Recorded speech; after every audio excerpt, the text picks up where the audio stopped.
मथे में सूरत न आहे कीअं मौसम मुर्तज़ा तूं ॿुधायो हुआ हाँ ॾाढो दोस्तो फर्स्ट क्लास असां बिल्कुलु हितां ॾिसी सघो था।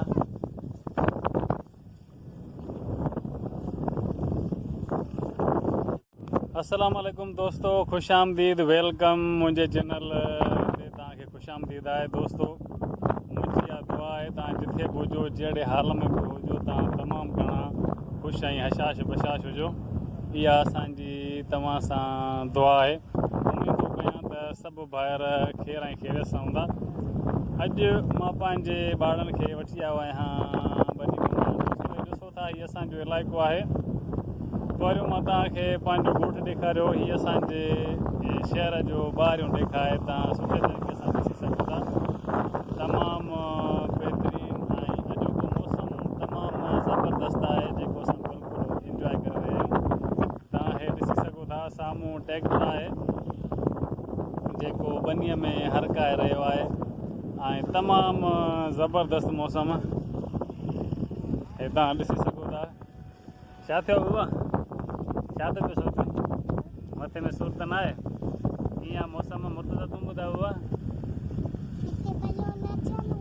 हाँ ॾाढो दोस्तो फर्स्ट क्लास असां बिल्कुलु हितां ॾिसी सघो था।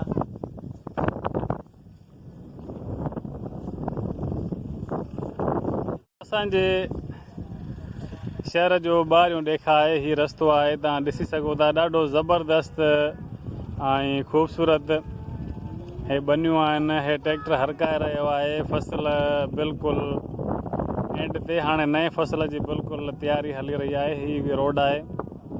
हे साम्हूं तव्हां ॾिसी सघो था, हिकिड़ो भठो आहे सुरनि जो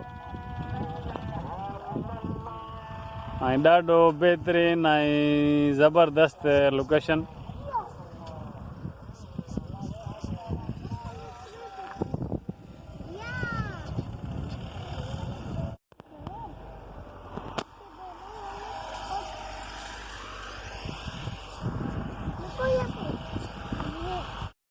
दोस्तो असां वापसि वञी रहिया आहियूं पंहिंजे घर जी तरफ़। उस तेज़ आहे ऐं हिन महिल टाइम तक़रीबन 2 थी रहिया आहिनि ऐं हिन महिल माना सम्झो मां हिकु शॉपकीपर आहियां। मूंखे टाइम तमामु ॾुखियो हिकिड़ो कढणो हूंदो आहे, पर पोइ बि मां 1 खां 12 खां 2 बजे ताईं दुकानु बंदि कंदो आहियां।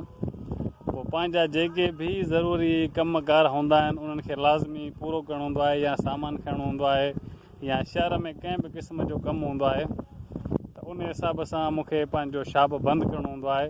अॼु मूंखे निणनि ज़िद कयो त असांखे थोरो घुमणो आहे, इन जे करे मां थोरो ॿाहिरि निकिरी आयुमि। हे मुंहिंजा निण आहिनि, तव्हां ॾिसो था, बिल्कुलु फर्स्ट क्लास तरीक़े सां हलिया बाबा।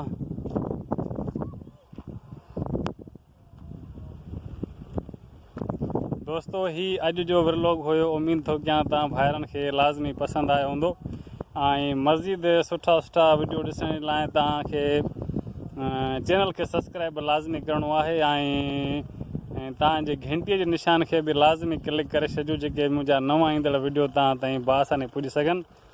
ऐं मिलंदासीं नेक्स्ट वीडियो में। टेक केयर एंड अल्लाह हाफ़िज़।